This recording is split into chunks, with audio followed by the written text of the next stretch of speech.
Welcome back, everyone. Today, we're doing something a little different. We're getting a really intimate look into the creative mind of Nicholas Alexander Benson. And we're going to do it by breaking down just one single extraordinary day in his life. Let's see how he builds his blueprint for creation. So let's start with a really big question, one that pretty much drives this whole explainer. What if your dreams, that bizarre, symbolic world you visit every night, what if they actually held the key to solving the problems you're stuck on in your waking life? For Nicholas, this isn't just some cool idea. It's how he operates. And it all kicks off, as it so often does for him, inside a lucid dream. But this one was different.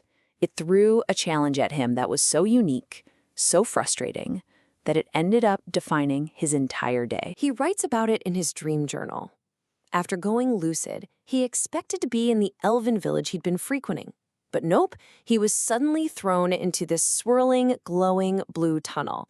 He was flying, but not because he wanted to. He was completely trapped in this beautiful, mesmerizing, and totally inescapable loop. And here's where the real panic sets in.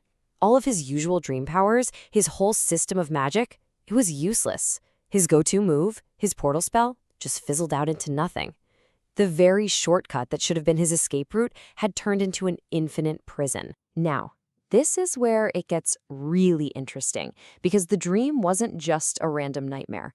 As he breaks it down later in his dreamcast, he realized it was a perfect metaphor for how he was feeling in real life, completely and utterly stuck. And you can see the parallels so clearly, right? On one hand, you've got this infinite wormhole where none of his spells work.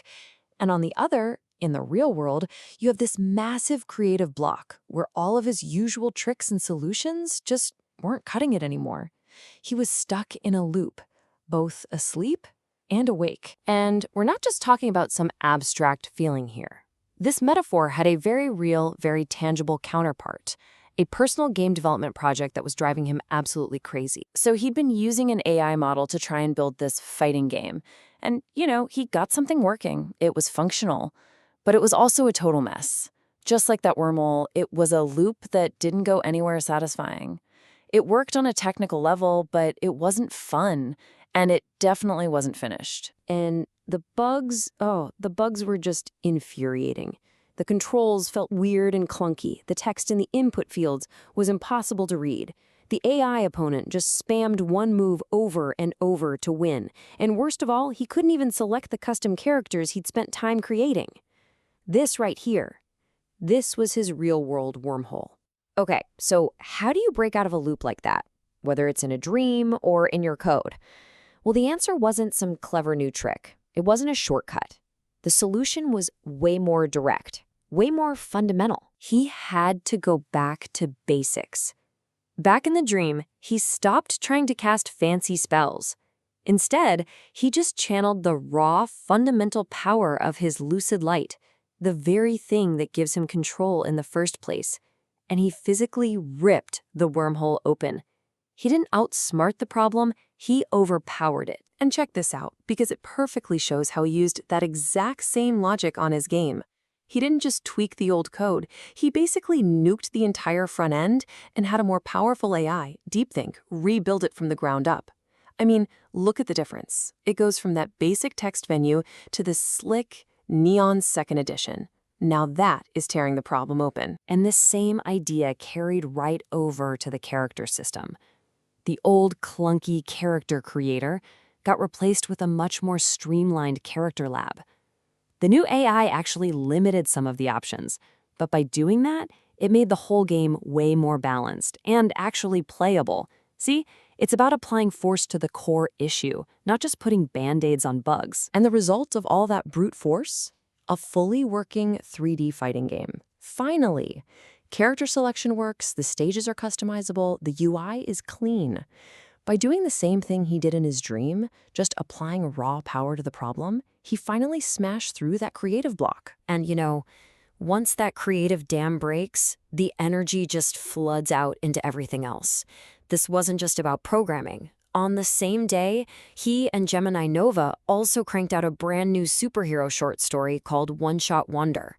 It just goes to show, once you clear the block, the inspiration flows everywhere. So with that creative dam officially broken, the energy spilled over into the rest of his day. And it wasn't just about grinding out more work. It was also about recharging, playing, and most importantly, soaking up new inspiration. For Nicholas, that meant taking all that breakthrough energy and channeling it straight into Fortnite. And the result? Not one win, not two, but 8 victory royales in a single day. Now, that's not just a cool number. It proves that the mental state you need for a creative breakthrough, that intense focus, you can apply it to anything. It's all about finding that state of flow. And when you're in that flow state, inspiration is just everywhere. That gaming session ended with just the most perfect ironic moment. He beat a player in a Superman skin by using a Dragon Ball Z Kamehameha. Later, while reading DC Comics, he's not just reading, he's analyzing story structures. He even saw a news report about a radioactive wasp nest and immediately thought, hey, that's a superhero origin story. It's proof that for a true creator, everything is fuel. So when you pull it all together, this single day reveals this really powerful pattern. It's like a blueprint for how to actually get creative work done. It's really a cycle if you think about it. First you hit the trap, that's the wormhole, or the buggy game. Then comes the struggle, that awful moment you realize your old tricks don't work. The most important step is the breakthrough. Not a clever hack, but a full-on application of your core strength, your lucid light. And then finally, you get the reward. The project is done, your creativity is unlocked, and you're ready for the next wave of inspiration. So this whole day is just a powerful case study, and it kind of leaves us with a big question to ask ourselves.